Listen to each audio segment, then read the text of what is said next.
Wait, ये keyboard मत skip करना। ये है जियोलॉन्ग मैकेनिकल कीबोर्ड की K3।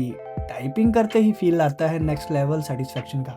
मैकेनिकल स्विचेस हैं, स्मूथ फास्ट और एडिक्टिव की प्रेस साउंड एंड क्रिस्प है। ना ज़्यादा नॉइसी है ना ज़्यादा बोरिंग है।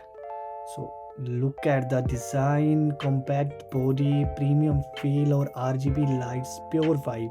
गेमिंग हो या लॉन्ग टाइपिंग, रिस्पॉन्स है सुपर फास्ट है भाई। लैग ज़ीरो है बिल्कुल। जियोलॉन्ग मॉडल है इसका K3। अगर आप चाहते हो एक बजट मैकेनिकल कीबोर्ड तो आप ये कर सकते हो। ये इसके साथ टाइप सी के साथ मैकेनिकल कीबोर्ड के लिए एक वायर है, एक और वायर इसके साथ है शायद। यस हाँ, एक और वायर भी इसके साथ मिलेगी और ये बर्थ इट है मेरे हिसाब से। तो जियोलॉन्ग K3 आप एक बार कंसिडर कर सकते हो। मे बी अराउंड अमेजोन पे 49-50 के अराउंड है ये।